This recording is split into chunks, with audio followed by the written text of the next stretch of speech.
Hey everybody, Adam here. Just a quick note about today's episode. First, you're going to notice it's going to sound a little different today. Brian was on the road when we recorded this. Our mystery guest for this episode was incredibly busy and was generous enough to squeeze us in and geek out with us for a while over the subject of Star Wars: The Old Republic. But because of their limited schedule, we had to grab it while we can. So Brian doesn't sound a little different than he normally does. Don't panic. Nothing's broken. Things will be back to normal on the next episode. Also, this episode was recorded before BioWare decided to drop the non-disclosure agreement on beta testing. So that has happened in the interim since we recorded this and we're releasing it. So I just wanted you to know we're not ignoring that news. It's just it wasn't news when we did this. I had a feeling BioWare was going to do this. So when I knew we were going to have this particular mystery guest on, I decided to focus this conversation on sort of our remembering the glory days of Star Wars Galaxies and talking about the things that got us into MMOs and Star Wars in general.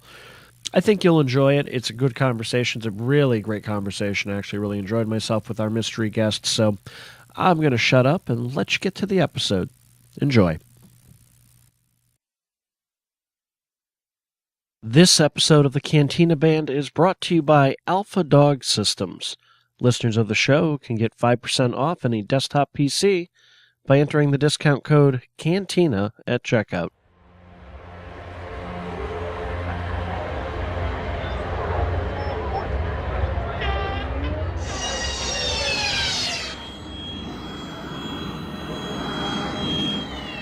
Thanks to the firefight the protocol droid started, I don't think we're ever going to be able to show our faces on Coruscant again.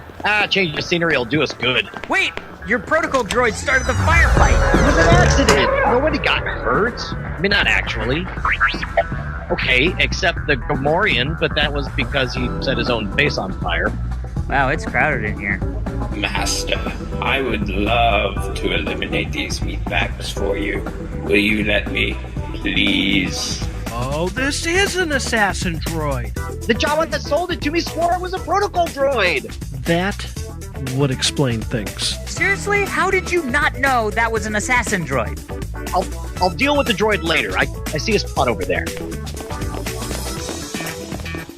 Activating holonet. Connection established. Beginning broadcast. And welcome back to another fine episode of the Cantina Band. It's right, it is I, Adam Pulowski, and as always, joined all the way over from the other side of the country, from the Brick House Studio, Twit Studios. No, I'm incognito. I'm holed up. Nobody knows I'm here. Leo Laporte is reporting in a nearby studio, but I'm holed up to do the Cantina Band. How you doing? Hey, Brian, how you doing, man? Dude, I am so unfreaking believably excited as we approach, what are we, 3 weeks away, 4 weeks away? We are, let's see, early access is going to be the 15th, official release the 20th, so we are literally like a month and a week away. All right, now I got questions about the early access thing, but first we got to introduce our guest. Brian, who do we have joining us today? You've probably never heard of him. He's only the co-host of Diggnation, only the co-creator of the Totally Rad Show, only the director of one of the most popular internet shorts in the last month, the Voltron live action short. Little guy, maybe you've heard of him, Alex Albrecht. Alex, hey! Yay! Hey, Alex, how you doing? I'm doing great, man. I'm super excited to talk about my the love of my life for the last 2 years, Star Wars: Old Republic. Huh? Yeah, Star Wars: Old Republic is sort of like the really hot chick in school that you love, but you're not able to get with yet. Yeah, and totally. I'm just hoping that on the 15th, talk about her. Yeah, I just hope that on the 15th, or hopefully the 15th, because I got the big super edition. Yep, same here. That she will be as good in bed as I hope. So that's the fingers are crossed. You're already closing the deal. For you, it's not about holding hand. It's like we're going to go all the way, baby. No, we're just thinking about what's going on behind the closed door. Exactly, exactly. Let's we got a couple news bits, and then Alex and I are going to do something interesting here today. But first news topic, since last time we got together, we have been talking about early game access. There's been a lot of teasing of if you had pre-ordered the game and entered your pre-order code, you would be given an indeterminate amount of time ahead of everybody else to level your character. And so for the record, this means that it's not a case like a beta thing where it's like you could play the game, but when the game officially launches, we're going to scrap all that and you're going to be back at zero. This is a case where the doors are open, you're in the game world, you have a head start in front of everyone else. Exactly. Yeah, Basically, exactly. you get to be the guinea pig of whether the servers will actually hold up or not. Exactly. That's a very different perspective. Like, I'm seeing this as a good thing. Like, oh, you get to run and be first. And you're like, no, you get to have everything break on you. Dude, every time any new content comes out, WoW is a great example. Every time there was a new like end game raid thing, everybody would rush to it. And that day, nobody could play it. Oh, yeah.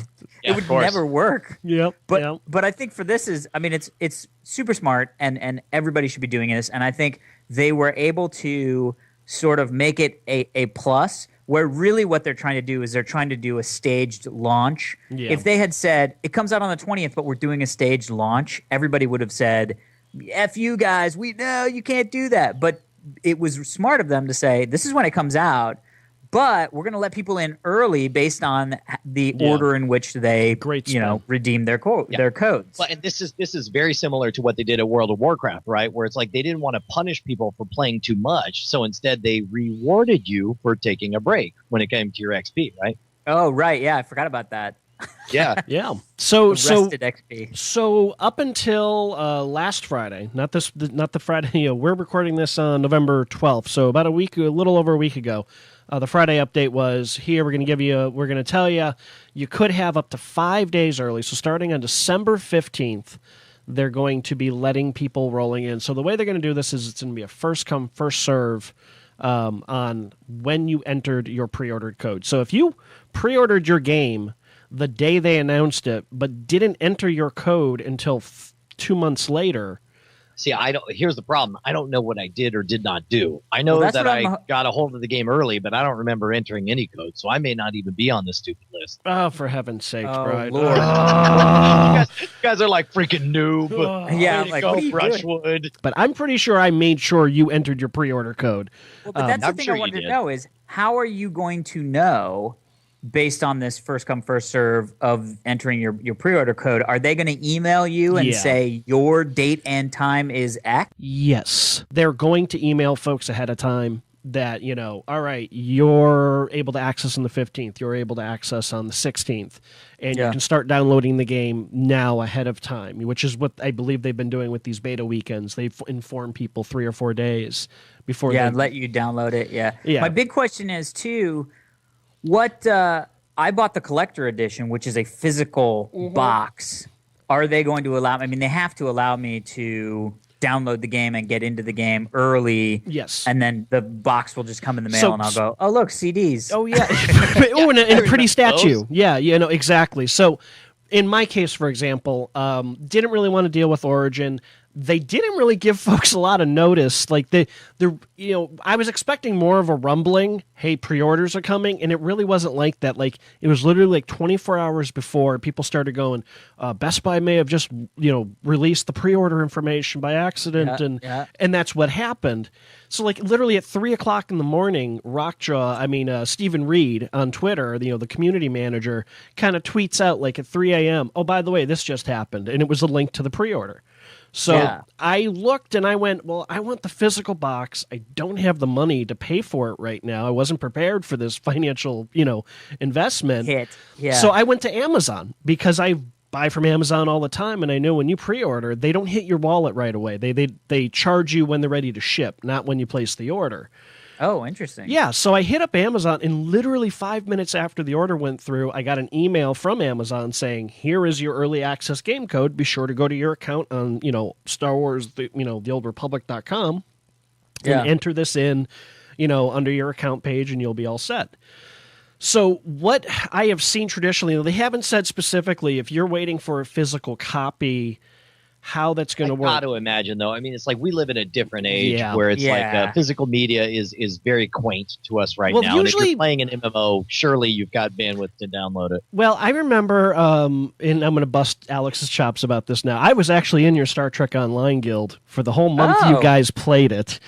Nice. month. We got, I got literally- to level cap and then stopped because it wasn't as much fun as we wanted it to be. No, I agree. They've done a lot with the game since then, but yeah, it didn't have the depth of content that a lot of their stuff has. But I took like a month off because I was busy with Collection DX and I was covering Toy Fair or whatever. When I finally got back to playing again, like the guild was gone. I was like, where'd the guild go? Oh, I guess I'm by myself again, and play with my two other friends that would play on Sunday nights.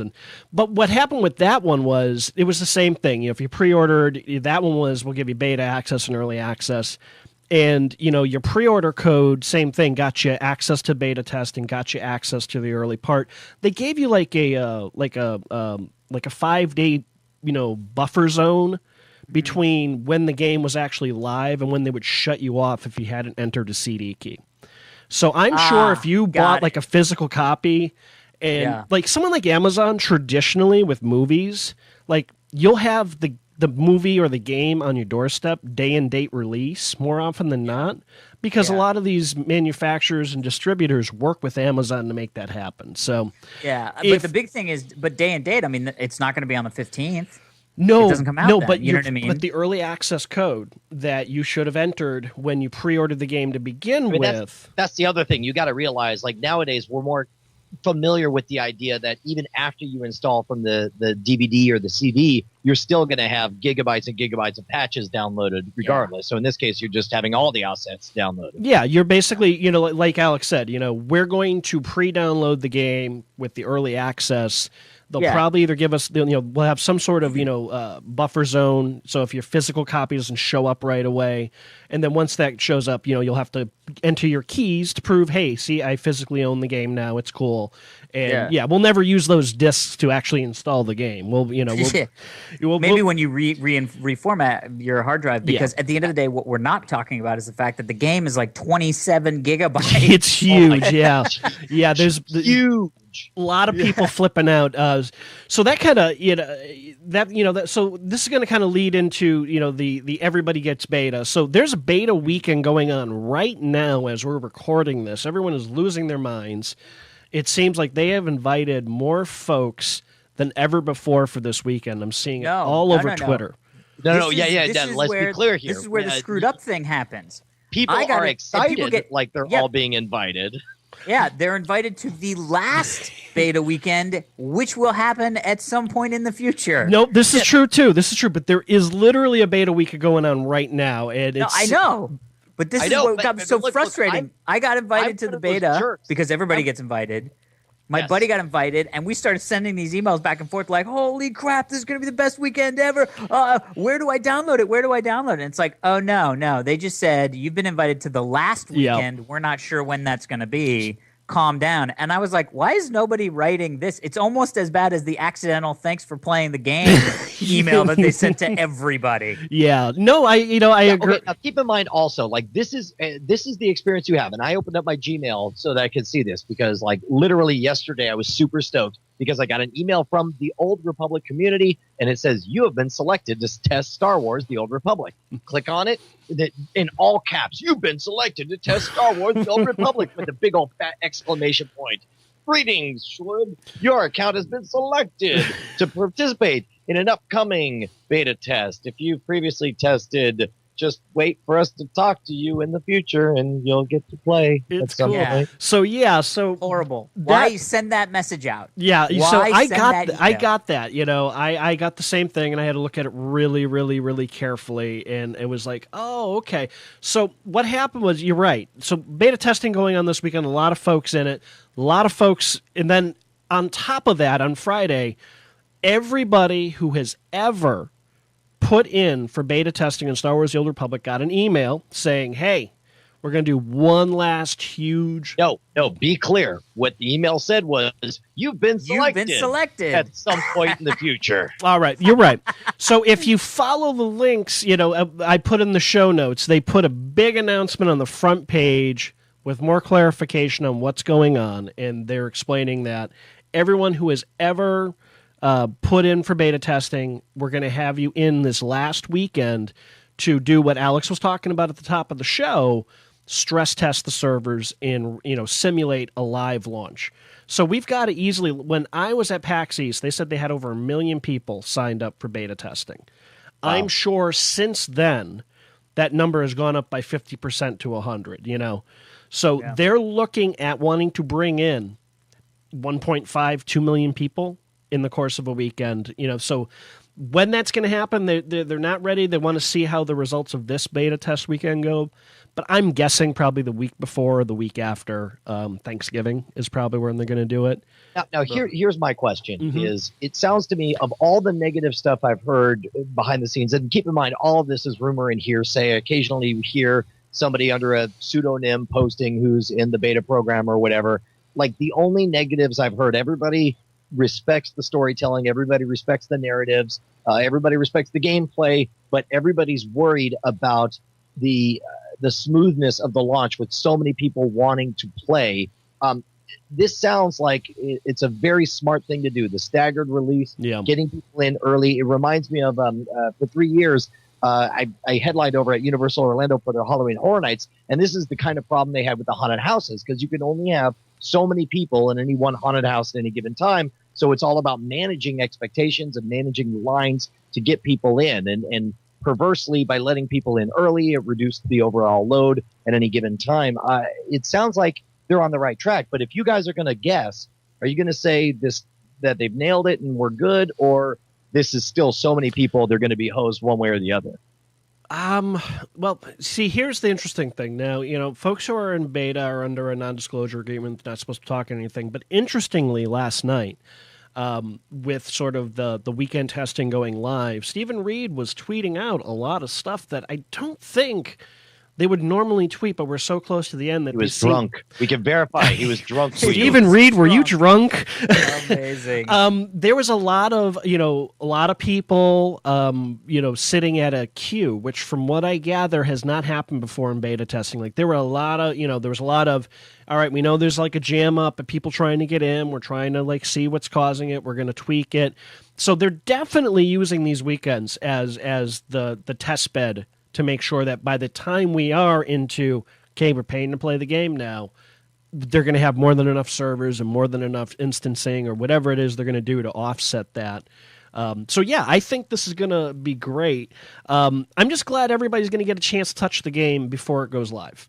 I think they're going to be able to. I mean, look, at the end of the day, between BioWare and EA, they know what they're getting. I mean, they know what's going to happen. Now, we see it all the time. Modern Warfare just launched, and it had problems with the people being able to access the servers, because at the end of the day, you just can't know what's going to happen when you put that many people trying to ping the exact same server.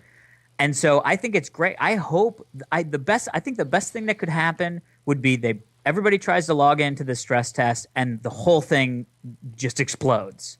Because then they get to fix it so that when they start staggering the launch for the actual game, you don't have that same problem. And I think this is where a lot of MMOs sort of misstep, which is most of the time, Star Trek is a great example. So many people wanted to get in on Star Trek, but I was so excited. I didn't really want to play the beta. I didn't care. You know what I mean? So they didn't even have the opportunity, because there wasn't even enough, energy in the God, I just want to see what this looks like camps. But with Star Wars, they have the opportunity because there's so much positive buzz about this game, and there's so much, unique to this game, that they could get 1 million plus people logging in that weekend. And now they can actually tell if their servers are robust enough, you know what I mean? And fix those problems so that when it comes down to the time for it to actually be released, they've already hammered the servers. They've already seen what that can do. So at least it gives them a step up. So I think best case scenario is, the S hits the F on that last beta weekend. They fix the stuff, and then when it launches, smooth is not the right word, but not horrible. Is Yeah, what right. a launch No day disaster. You know, is. we'll dive in a little after our commercial break more about like Star Wars Galaxies. But I remember when Yo. that launched, it was a bloody nightmare. I mean, you'd be lucky if you played for 2 or 3 hours in a day because the servers were just crashing constantly. They couldn't handle the load at the time. So it seems like BioWare is very much taken. It wants to take the steps in the responsibility to make sure that doesn't happen. Are they going to be successful? We'll see. I have fingers crossed. I really think that BioWare really understands I think they can everything do it. that's I think resting they on can their do it. shoulders with this. So Yeah. So interestingly, I just want to throw out there for folks who are listening and like, oh man, I didn't put in for beta test. Now I wish I had. They cut it off. If you have put in for beta testing by November 11th, when this announcement went live about the stress test weekend, you're in. They've shut it off. You can't sign up for beta anymore, apparently. However, they're teaming up with a bunch of the MMO websites to give away yeah. beta keys. Now, they've asked if you have been invited to general, and this is why those general emails went out, I think, just to give people a heads up. We're going to bring you in a couple weeks so that they didn't go to these websites trying to get a beta code. They're literally trying to get as many physical people on the game for this next weekend. So that they're basically, who is it here? Let me look at my list. IGN. Go ahead, Brian.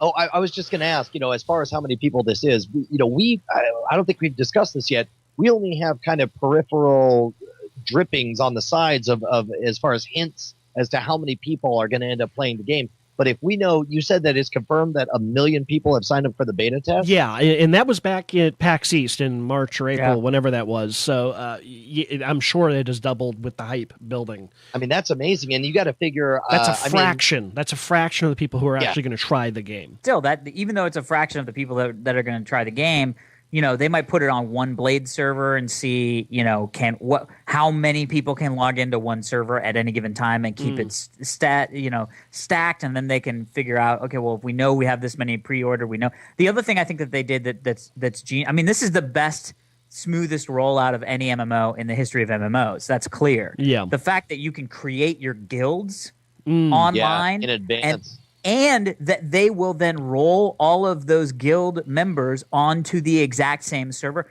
Now they're starting to figure out that they can even spread the server populations Yeah. across, which is nobody's been able to do that when they first launched. Yeah, You know what I mean? and that's going to be very important, especially since it's very clear they really want to create that division between Sith and Republic, for competitive nature reasons.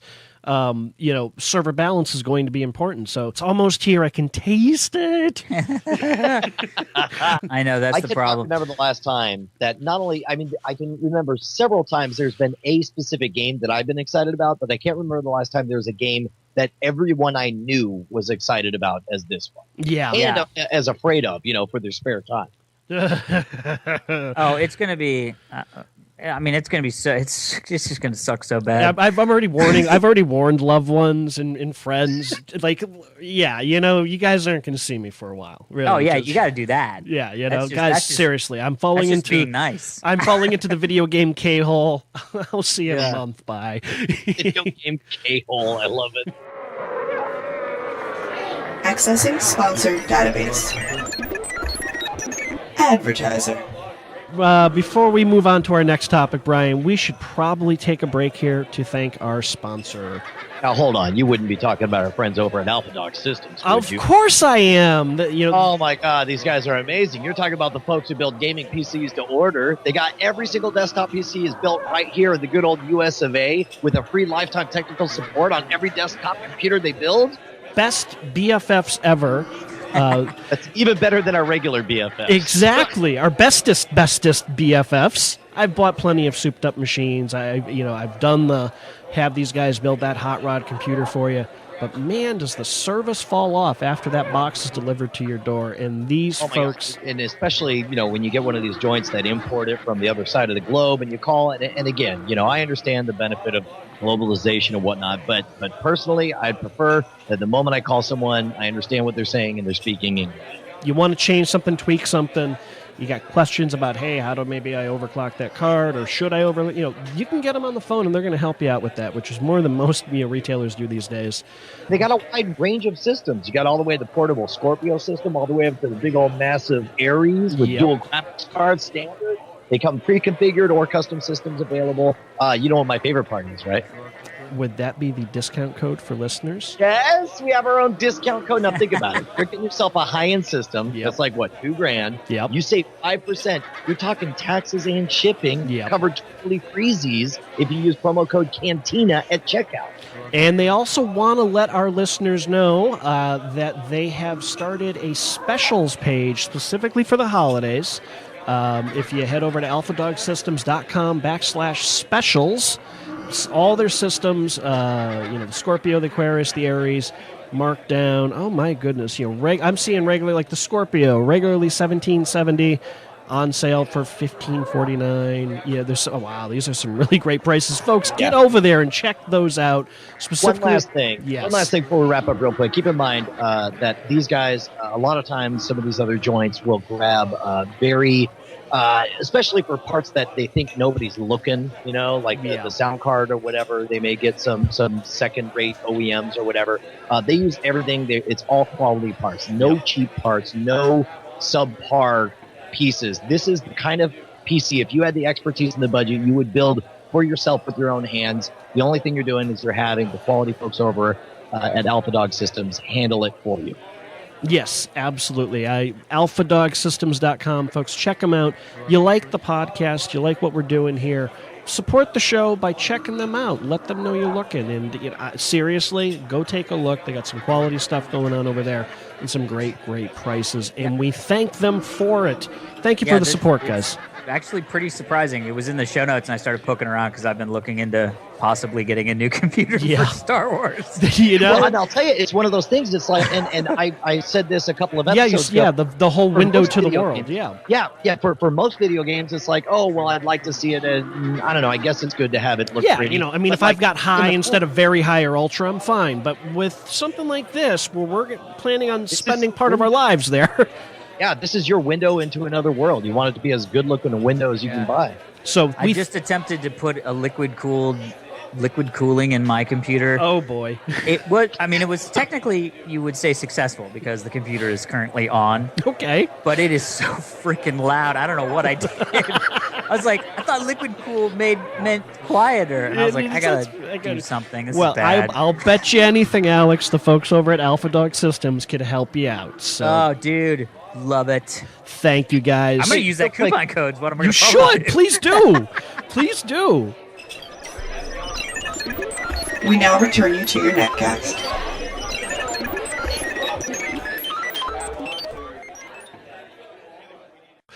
I know you guys want to talk about Star Wars Galaxies, but before we do, there's one factoid. I forgot to put this in the show notes, but apparently there was some release earlier this week saying that 1% of all the top 1% of people playing World of Warcraft control 24% of the gold. So that in a shocking parallel of real life, you have a top 1% in World of Warcraft, and I'm wondering if we're going to see a move of some kind of Occupy Azeroth situation happening, and if indeed, maybe this is all just Blizzard trying to drum up more business for World of Warcraft. I'm keeping out on my bank's steps in Azeroth for many, many years, just trying to get a couple copper. That sounds like my experience with MMOs is it generally, especially if they've been out for a while, and you got a lot of people at cap that you got a couple of people who have like all the money. And there's that whole thing with World of Warcraft where there's a gold cap, which I am like so far from ever seeing in my lifetime. It's not even funny. You know what I mean? Because it's something like 999,000 gold or some crap like that. But there are literally like people in the forums that are like, raise the gold cap, man. And I'm like, for what? For why?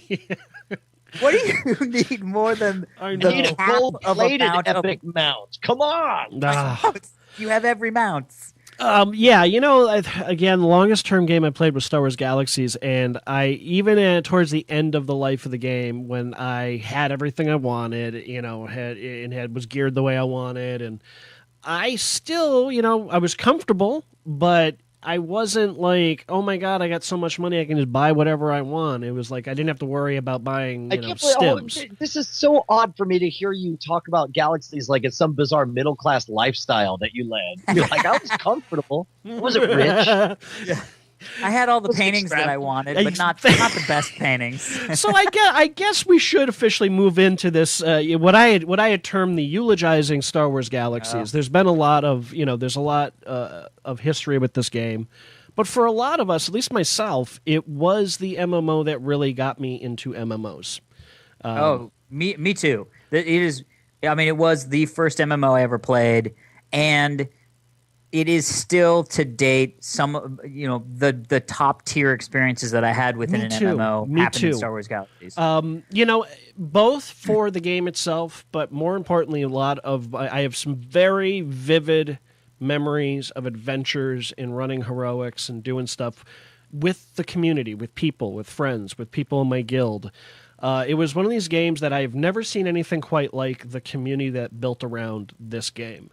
Yeah. It was the thing that it had going for it was that it was really sort of a sandbox game more than people had expected, I think, and almost to a fault, where it was so open ended that you could go and just spend a life as a dancer. Yeah, and that was also to its detriment because it gave it such a steep learning curve that a casual player coming in didn't get a lot of guidance on what to do. So. I was lucky because I literally started playing it after I started hosting the screensavers. Okay. And it had been out for, I think, 6 months, something like that. So it had still sort of shaken off kind of some of the stuff. But I got connected with my buddy Joshua Brentano, who, by the way, I don't know if any of you guys did the research to find out, but I used to host an audio-only podcast called SWAC, which was all about Star Wars Galaxies. Oh, my God. Way back in the day. I had no idea. Yeah. It was called SWAC. I think this was even it might have been pre-Diggnation, actually, or like right after Diggnation started. Me and my buddy Joshua Brentano, but he was already a master rifleman at the time that I started. He was a Beastmaster rifleman. Gotcha, yeah. And so he really helped guide me through because I just sort of started and he was like, okay, this is what the game is.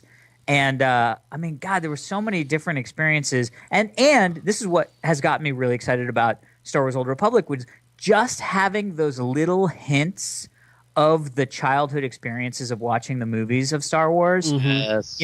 One of the great sort of end game things early on in Galaxies was this Corellian Corvette, which is basically the beginning to the movie Star Wars. Yeah, You sure. literally take a ship up to like the princess's freaking ship. A complete replica of the blockade runner from the beginning of A New Hope. So you're walking through like the big hallways with the like bright white sterile environments and massive stormtroopers, and doing those types of things and having the fun carrot and stickness of an MMO. That was what really brought me into Star Wars Galaxies, and what's gotten me so excited about Star Wars Old Republic, which is they have the opportunity to do those things. The thing that I miss, though, about Star Wars Galaxies was the player housing. Mm. And the fact that it wasn't just player housing, it was guild cities. Yeah. I mean, think about that. Yeah. Guilds, like you literally, if your guild was powerful enough, it got its own city.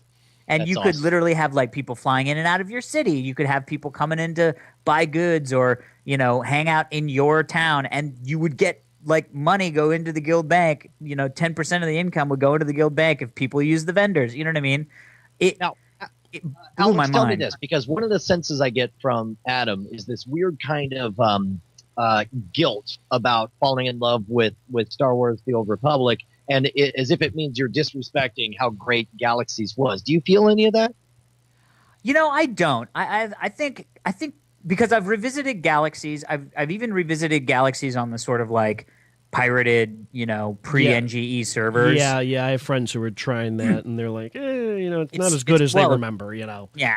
Well, that's the thing is, the thing that I know that I love about Star Wars Galaxies are my memories of playing Star Wars Galaxies. Yeah. And going back to that game, you realize it's rough around the edges. Like there, at the time, these were great experiences. Going back to it now, and in a post WoW world, it's a totally interesting way to do MMOs. Well, it was. So I just gonna say. So I don't have any qualms with falling in love with a sort of post WoW MMO with the Star Wars thing. And I know there are going to be things that don't happen. I mean, one of my favorite experiences is literally looting paintings in the world and going, "Oh my god, I have a Vader victory painting! Like this is crazy." Yeah, the Galaxies was really good because like he was talking about the player housing.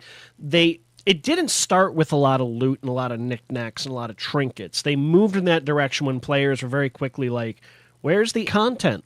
Yeah. Where's the loot?" And they're like, no, we're not a loot game. We're a sandbox. And people are like, "No, dude, we need loot and we need some quests." There's loot in the sand, man. Yeah, and so their initial looty things were paintings to decorate your house with, and people would lose their minds over these things, And as the years went on, you'd go to people's like houses, to visit the vendors to buy something, and there'd be people who would have like the big houses that are almost like mansions. Just from floor to ceiling, covered in paintings that, without a single one being doubled or replicated. So I got a question for you guys. Yeah. Are either of you so nostalgic for Star Wars Galaxies that you'll actually pay some bucks and log back in to be there for the end of the universe? Well, we've talked about this a little bit. Unfortunately, no, because Sony has decided that if you didn't reactivate before, I think it was September 15th, you can't get back in. They're not taking your money.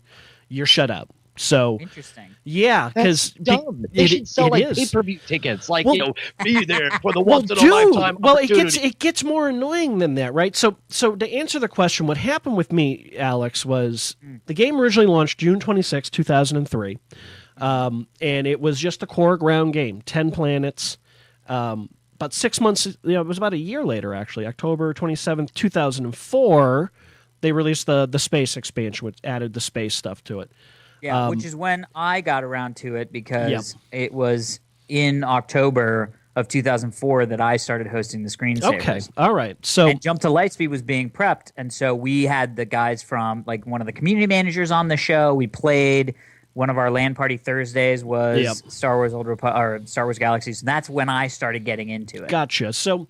And, I mean, we're not going to go into the whole convoluted thing, but originally the game was designed where you could only have one character per server, but you could mix and match your skill sets. It was like big, giant, advanced, skill trees with the different professions. And you had points that you spent, and you climbed up the trees, and you could mix and match the way you wanted. But it was set up in a way where you couldn't have everything. You would have to narrow it just down. Like real life. Exactly. You're this guy, but if the you're spending thing, time learning how to moisture farm, you're not learning how to dance. Yeah. Yeah. But the other thing is, and just to expand on that, was that your character was whatever you wanted it to be. So you could start out as a hunter using WoW terms and then get halfway into your hunter stuff and go, you know what, hunter's boring. But I've spent all this time building up my character, meeting people, making money and all that stuff.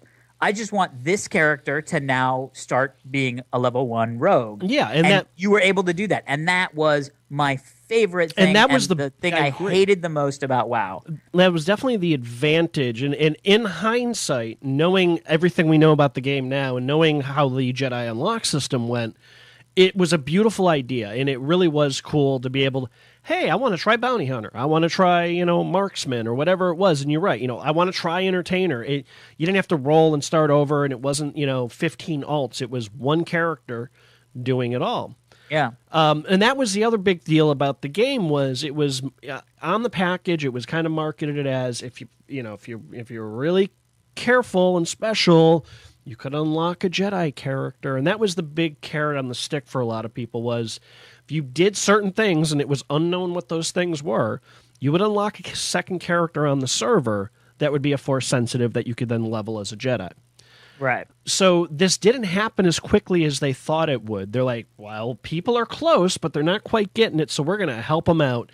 And they introduced, right before the holidays, holocrons. Those of you who follow the mythology know that these tend to be like vessels they store knowledge in holographically. Great repositories of knowledge. And they were like a random loot drop that when you clicked it, One, it would tell you, like originally it was supposed to be, we found out in hindsight, originally it was 5 random professions were assigned to your character at character creation that you would have to master before it would trigger the system to unlock your Jedi character. So the holocrons would give you a hint as to what what your destiny was. Yeah, what your next profession should be. Now, in my case, I was running a hybrid. I liked entertainer, so my character was like half entertainer, half master carbiner, and you'd click that, and it'd say like you have to master tailor.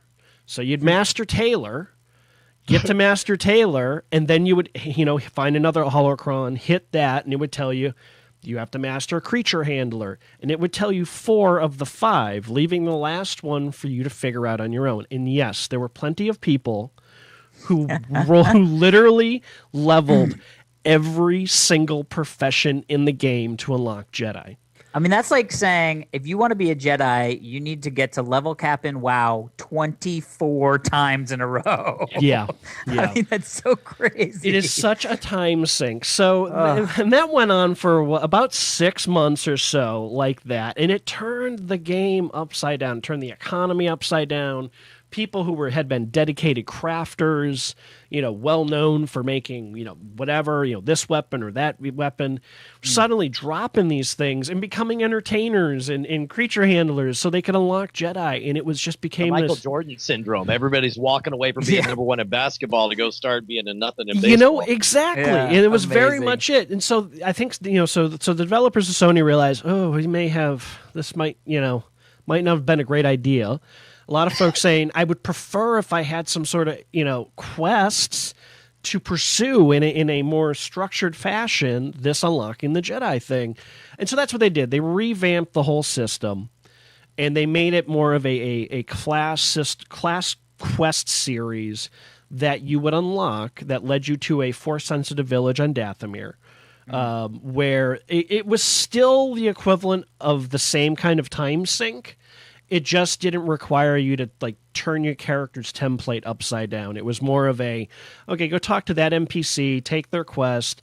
It'll unlock that tree, so to speak, for you. Yeah. And then you can grind obscene amounts of XP. That was the one problem that I had, was that really it all just came down to grinding. Yes, I'll tell you. Yeah.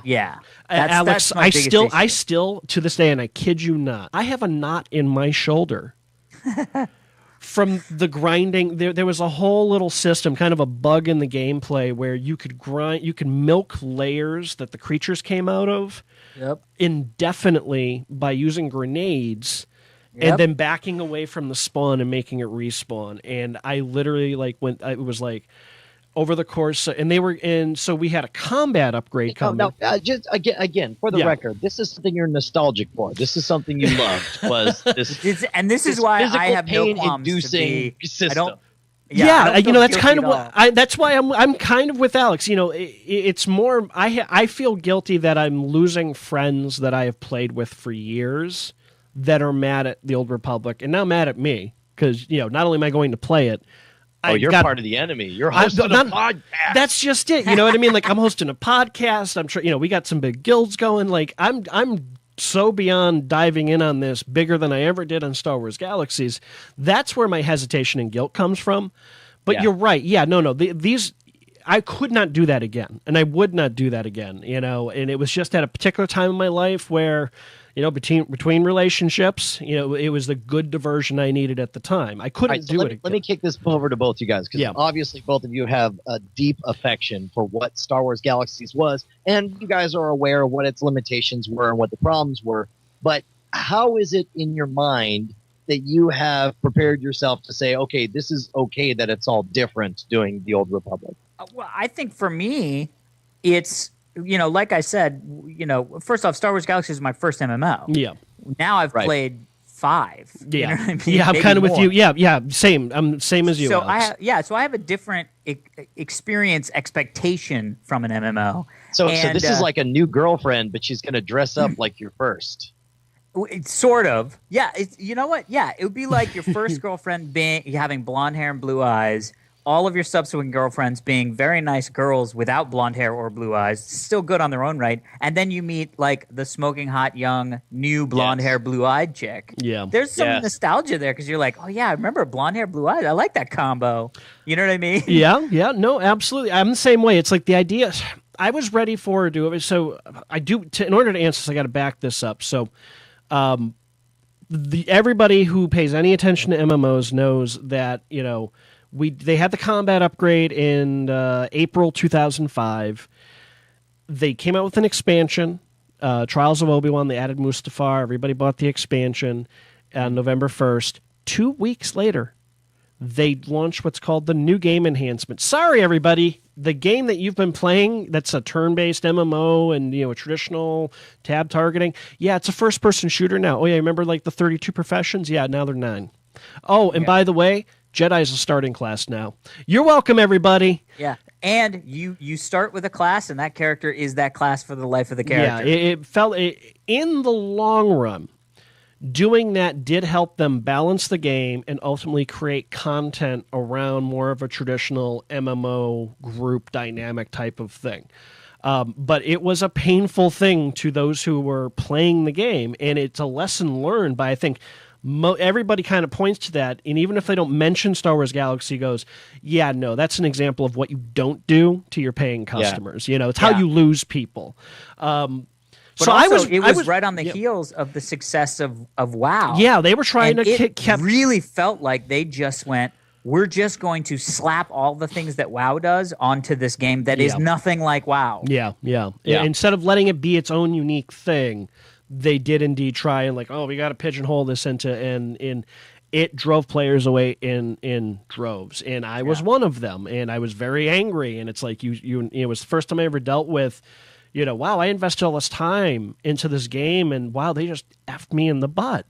And I really, really, and I literally just unlocked Jedi 5 months before that. That's the worst. I think for the biggest offenders were the people, or the people who took the most offense were the people who grinded those through those professions and did the whole Jedi grind, and then all of a sudden it's like, oh, I'm a level 1 who's never played this game before, and I get a lightsaber, and I'm swinging it around. You know what I mean? Now, I will say, so I left.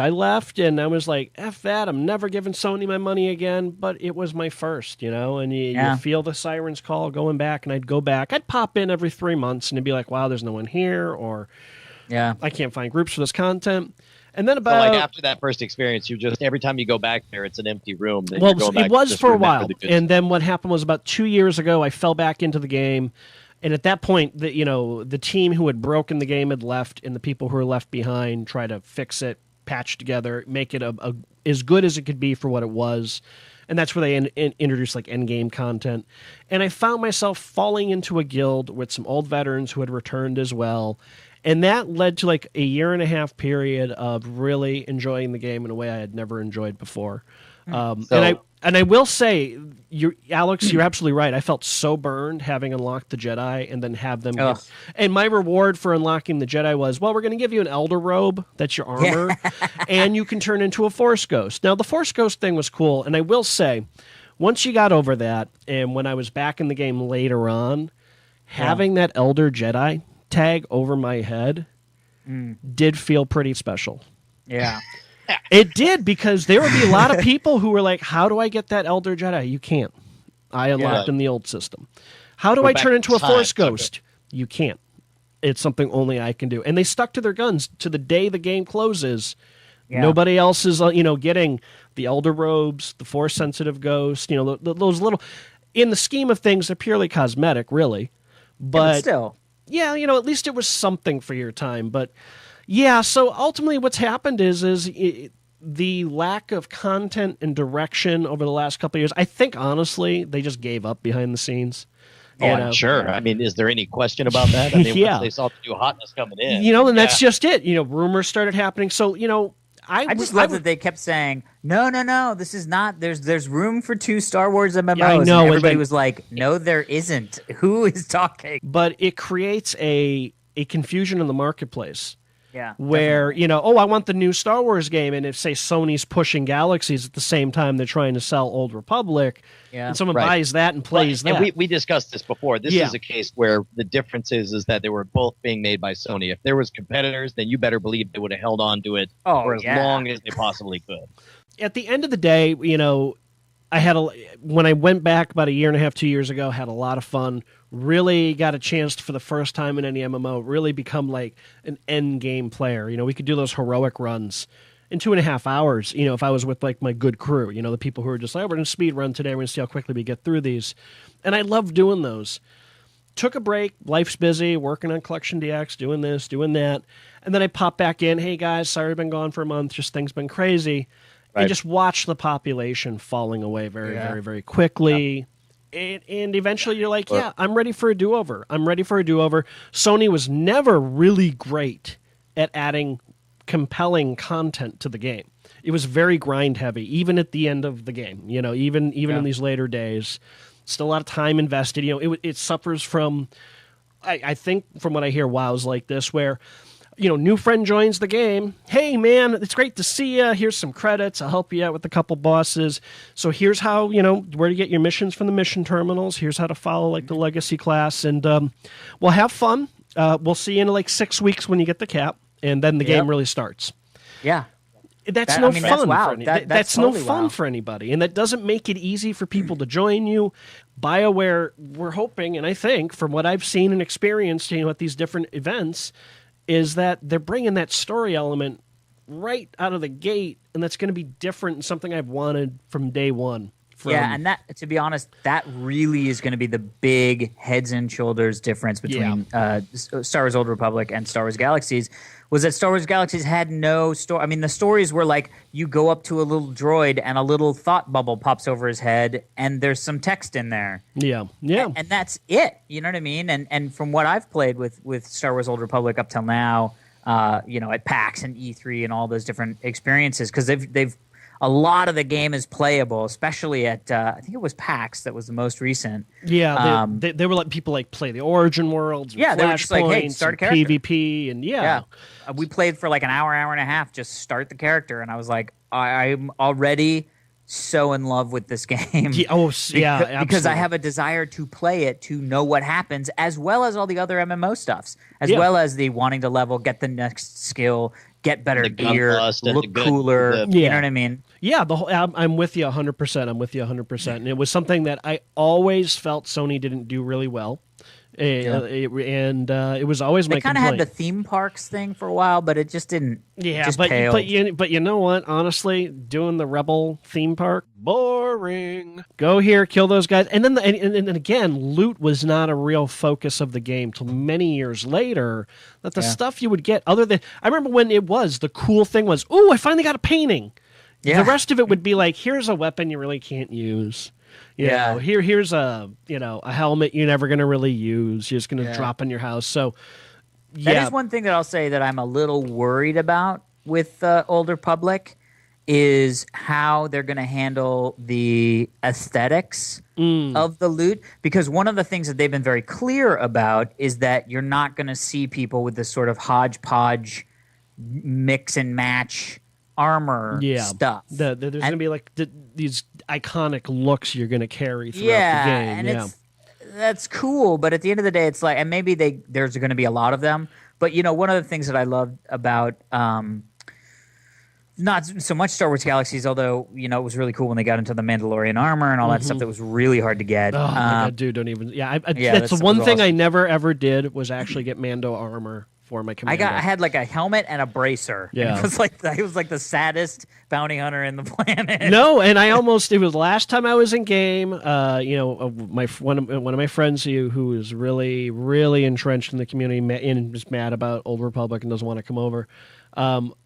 I saw someone was selling Mando armor for and I was like, I don't have enough money, and it was like the last thing I have never gotten in the game, and I was like, maybe I should blow my money. I don't even have enough of it. And my friend's like, I'll give you the 75 mil you need to finish buying that set, and I was like, no, because I know I'm gonna log out in 2 weeks and never be back and never pay you back, and Well, but never have that money that will be not usable in 2 weeks. Exactly. So I feel for them. I feel for the folks who are really entrenched in the community, and they really were. They're really some great folks. I hope that they can give Star Wars Old Republic a chance, I because hope at the so, end of the too. day, there are going to be so many people that are friends from Star Wars Galaxies that are going to be on there. Yeah. I mean, that's just it's going to happen. You know what I mean? Yeah, no, I agree. And, I am probably going to forward the link to this show to my friend Trish, Odd One. I know you may be listening right now. Please come play. Please come play. All are welcome. Yes, please come play. All are welcome in the light. Yeah. Go to the light side of the Force. So obviously, there's a lot of, Sony did a lot of bad stuff. They did a lot of good stuff. And at the end of the day, I have very fond memories, very vivid memories of people I've never physically met in the real world, but feel like very, very good friends, and I still stay in touch with. And, Star Wars Galaxies made that possible. So December 15th, they sunset the game the same day they start early access to Old Republic, and I hope those folks at least enjoy their time. You know what? I'm gonna log in. I'll log in again on that day. Well, see what you may not. You can't unless you've been subscribed. They gave me I have a press account. For So eat that, Adam. Oh my God. STFU sit there and suck on a big hole. I'm hoping. I'll vid cap it and send it. I was just going to say, I'm seriously hoping someone can fraps or vid capture because I have no idea what this big end game event is going to be, but I would like to see what they do. What drives me nuts is, right, they didn't send out a reminder right before they're like, okay, here's the cutoff. And then after the cutoff, they announced that they added atmospheric flight to the game. Yeah. Which people have been asking for years. Yeah. And I'm like, had you said, oh, yeah, by the way, here's this thing we had on Test Center for the last year. We're going to put it out on the server. All right, stop talking. Stop talking. All Atmospheric flight and ethical calculus both make the same amount of sense to me. This is nonsense. That's a dead world you people are living in. The future is the Old Republic. Why don't you get with the times, old man? All right. So you're right. Let's get on with the times. So obviously, Alex and I we could literally probably talk about this for hours on end. And Oh, you mean you haven't been? Oh, Grandpa. This is SWAC 2, right? The reunion episodes. Yeah, exactly. Hey, I'll get Josh Brentano on. I remember Josh. There you go. Yeah, absolutely. Tell you what, though, let's thank you to everybody involved with Sony. I had a lot of fun, and I know most of those folks who made the game what it was have moved on to other things, but it was a good time, and I hope folks, it's too bad the game doesn't get a little more respect for what it did do right in the industry at the time, as opposed to what they did wrong. So, tell you what, let's move on to some feedback before we wrap this up here, and kind of indirectly tied into the whole. This is actually what got me thinking about having this conversation with Alex about Star Wars Galaxies. We got a really nice in-depth email from a listener named Jen, who was a former Star Wars Galaxies player. And she went on, and I actually am probably going to respond back to her on my own time later on, because she had a lot of really great things to talk about. But she had two specific questions, and you touched upon it really quickly. How do you guys feel about the ship as player housing in Star Wars The Old Republic? Do you or will you miss having a separate in-game home or apartment? Good question. How about you, Alex? I did not play Galaxies. Yeah. However, I did play a lot of City of Heroes, and in City of Heroes, you could have group hideouts. The problem was it always felt silly. You were out in the world where you had real enemies, and you guys were interacting and talking, and real life things were happening. And it always felt awkward to say, hey, why don't we go to my pretend shut-off spot away from all of this and pretend like that's an interesting place to be. Personally, I love the idea of it being on a ship, because a ship is a vehicle that gets you from point A to point B, and you spend most of your life getting around in it. I would much rather have a ship than a hideout. What do you think, Alex? I mean, because obviously you've played Galaxies, so you know the depth of what people would do with their housing and decorating it and stuff like that. And ships. I mean, jump to Lightspeed. I mean, she says, I miss my space yacht. Mm-hmm. Yeah, I agree. Space yacht. Yeah, me too. And I never finished decorating it either. I was like, Well- it was always in a half state of decoration. Yeah, because you'd put all your stuff in your house. Well, now you don't have a house. All goes in your space yacht. Exactly. So I'm really excited. I mean, I like the idea of, you know, the thing that made me really miss the guild housing and the personal housing in WoW was the fact that I never felt like I could get away from everybody. Yeah. You know what I mean? Like it always felt like no matter where you were, some guy was going to come running up and be like, "Hey, you got any gold?" You know what I mean? Or some guy with no pants is going to be like, "Ah, look, I danced." So the thing that I loved about the old our old housing was like, if your friend was out doing a quest and you were off doing a quest, you'd be like, "Oh, meet me back at my house." Yeah. Not meet me in, you know, whatever in let's meet back in Stormwind. None of that crap. It was like, meet back at my house. Yeah, in our city. Use Find Friend and you'll find me here. Yeah, it was somewhere to go. So there's something to the fact that it'll be like, hey, I'm going to land and pick you up, and then we're going to trade, and I'm going to, you know, use the bench to try to, you know, put that thing on your gun because that's my talent. All this stuff I'm just making up. I have no idea if this is possible. But you know, yeah, no, I hear you. Yeah. It's the feeling of like we can get away from everywhere and do something just the group of us that are together. And then we go to the homeworlds and we go to the places where we're going to actually execute on these things. And there is everybody. I think it's going to be really fun and refreshing in the MMO space, especially for people who did not play Star Wars Galaxies. Absolutely. It's interesting. I remember my first house I dropped, and then I realized I needed to upgrade to something that had 2 floors because in order to put stuff on the walls at the time, you had to drop them on a step, high, you know, at the level you wanted it. And then physically, like, move it with the move commands to where you needed it. They eventually added easier controls to move stuff around, and but the game was very trinket heavy. There was a lot of crap in your inventories. Housing was great for I'm full. Dropping stuff. I'm full, and you'd literally walk into your house, open your backpack, and just start dropping stuff right where you were standing, and you just have a pile of crap at your feet. Now, is that something you're not going to be able to do with ships instead of a house? You know, I mean, from what I can tell, that I don't. You know, honestly, I don't. There's not been a lot of public info about what kind of knick-knacky things, if any, they're going to have, and they've made it sound like there's not a lot of decorative purpose to the ship at this point, at least at launch. But it's going to be added after. Yeah, that, you know, they realize players really want that kind of thing, but it's not going to be there at the core game at launch. So yeah, the thing that I will say that I'm very excited about with Star Wars: Old Republic is. And this kind of goes back to, you know, having pure and utter faith in BioWare and EA. BioWare more, I mean, EA just being the publisher. Yeah. But they understand, and one of the things that they've been public about is they said that they have a very aggressive post-launch content schedule. yes.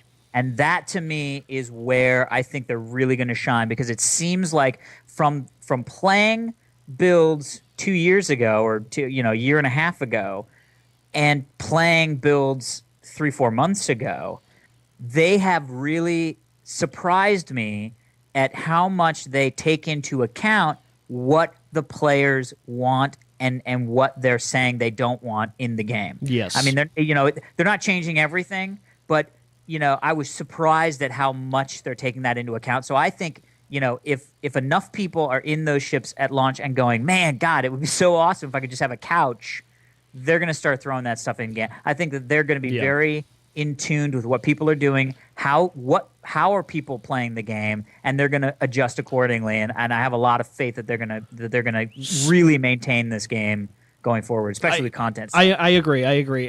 So to kind of wrap up this question, I'm fine with it. I'm fine with the change. I'm fine with the evolution. You know, there was a lot of crap at the end of the day I was hanging on to in my house that just you're micromanaging a virtual house when I got my own house. I should be micromanaging and cleaning up right now, and you're wasting time in the virtual world moving and painting. You know, so. But the thing the one downside to the player housing was the way it would litter the landscape.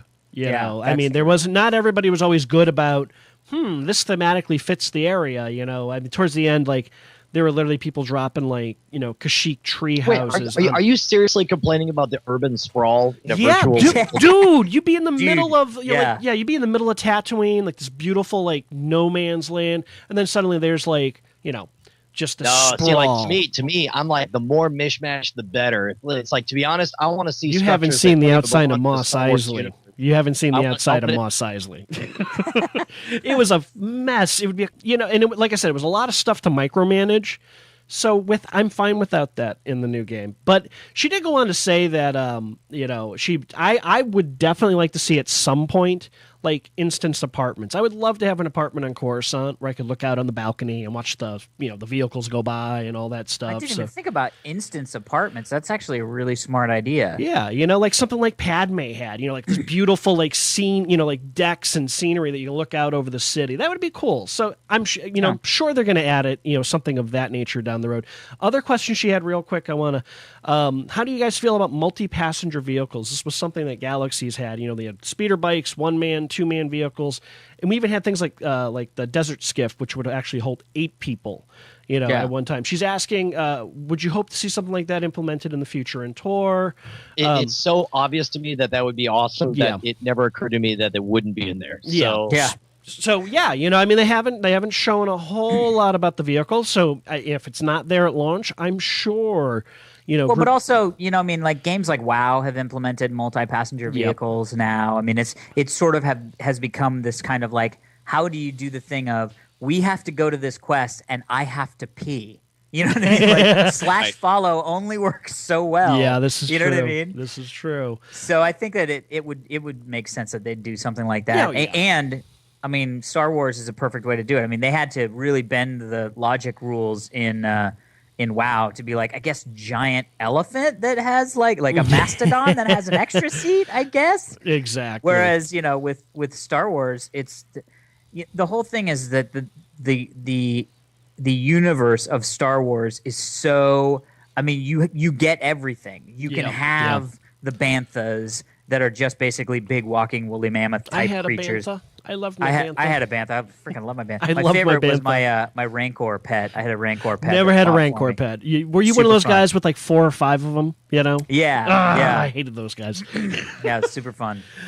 So thank you for the email, Jen. I like I said, she really thoughtful email, and I really appreciated seeing it. It was nice to hear from another Star Wars Galaxy player that is interested in what Old Republic is doing. She did, of course, throw out an obligatory F a Dog by Scott Johnson and gave us the Diamond Club symbol. So obviously she is a diehard Schwood fan. So thank you, Jen. I really, really appreciate that. Let's see here. We did get voicemail. For those who don't know, let's see. Where the hell is my voicemail? Voicemail.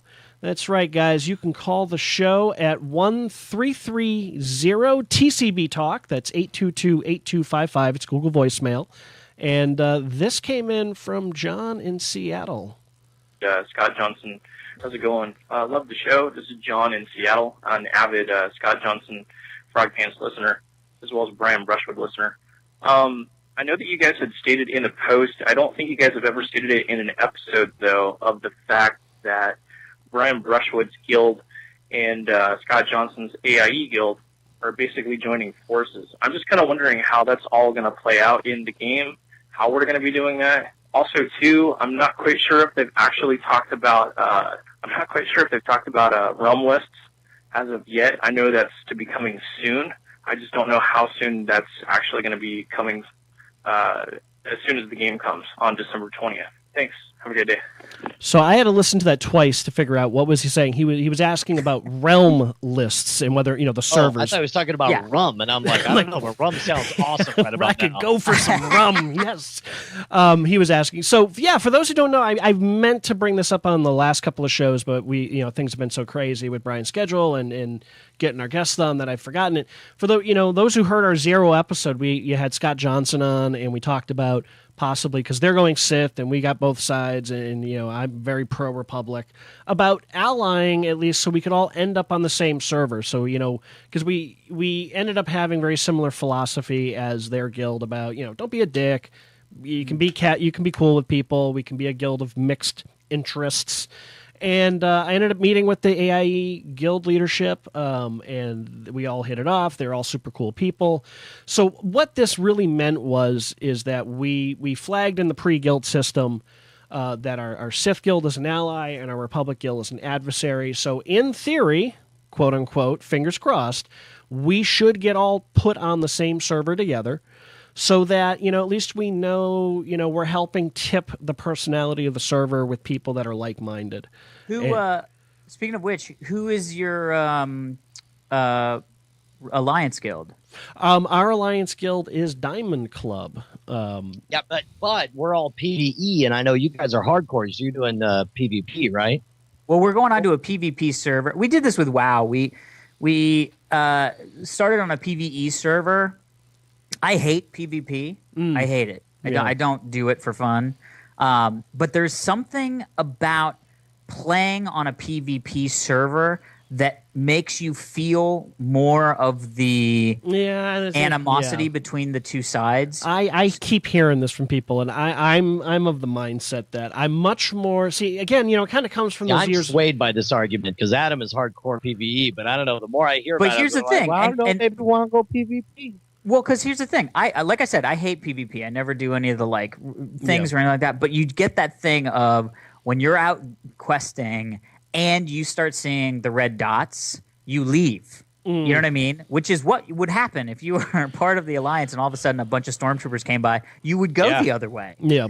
But the best part is that when inevitably you do get ganked, it becomes this fun all points bulletin to the guild of some guy is ganking us, and it's sort of a side thing to do while you're out questing, and all of a sudden it's like everybody get to Coruscant because this guy's kicking one of our friends' butts. Well, see, that's too bad because Brian and I had talked behind the scenes about what's Totally Rad Show doing? What are they doing? What I know we have a Totally Rad Show guild. I know, but you guys are going to a PvP server, and we unfortunately are bringing too many new folks to MMOs to throw them into that situation.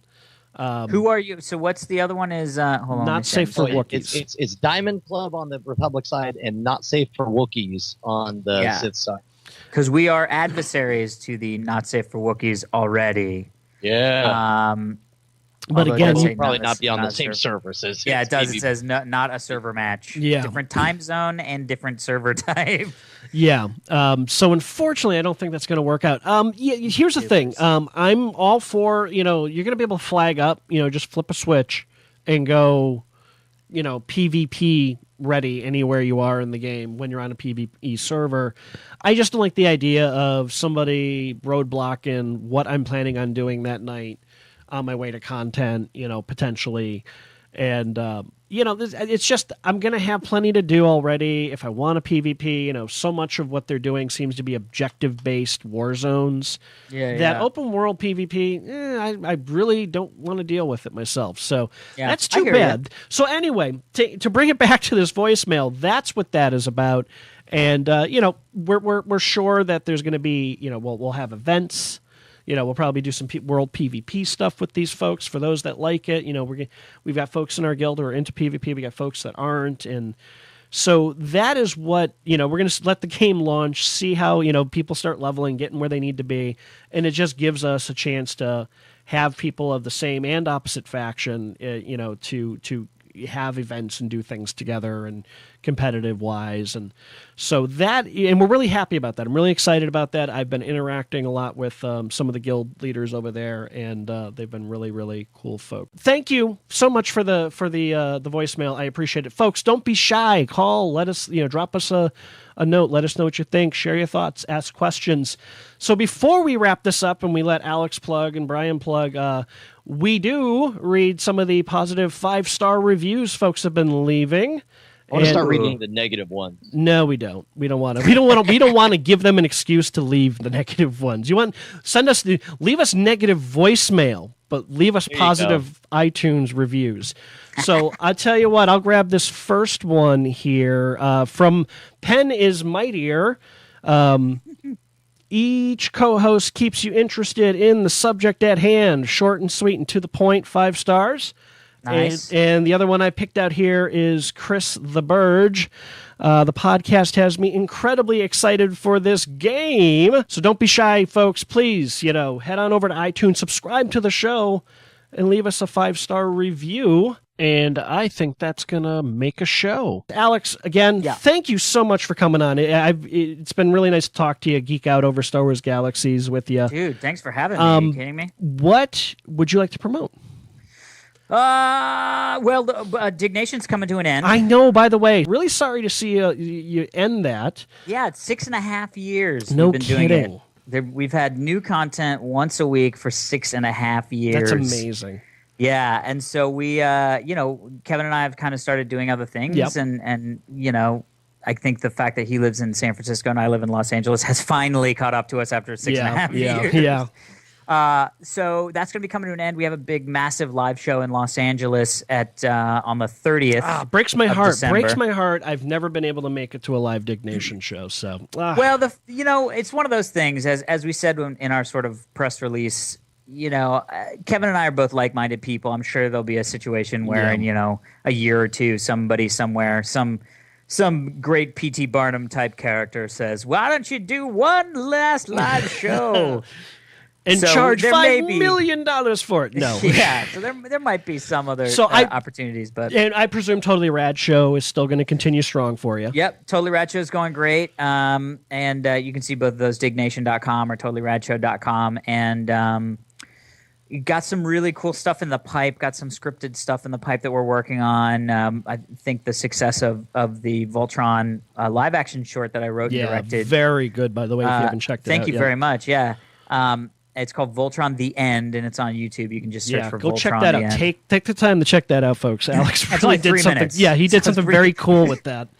Yeah, short and sweet. But so because I'll of link that, it in I the think show we'll be- notes too, by the way. So if you're listening to this, head to Cantina Band. There'll be a link there for it. Nice, thank you. But so we're going to be doing some more scripted live action. We have a sci-fi comedy that we're in the process of shooting the pilot for. Oh, and, nice. which is going to be really cool. And then hopefully doing something a little bit more in this sort of TV thriller vein coming up pretty soon, which will be super cool. And we're going to be on the Fallon Show again. Totally forgot. Yes, I saw you tweet that out. So Yeah, 28th, us and Betty White, of all people. wow, that ought to be awesome. It's going to be life-changing. All right, how about you, Brian? What do you want to promote? Oh, nothing. Just got the new Game On show launching on Twitch coming up. We're about to do a run through. And pretty soon we're going to be creating a sub show for Scam School called Behind the Scam. But of course, you can find out more about that later if you follow my Twitter feed at twitter.com/Schwood. And hey, forget following me on Twitter. Forget Google+. You like the show? I'm asking you personally, tell a friend about it. Subscribe to the show. That's it, folks. Thank you. We'll talk to you in a couple weeks. Bye-bye.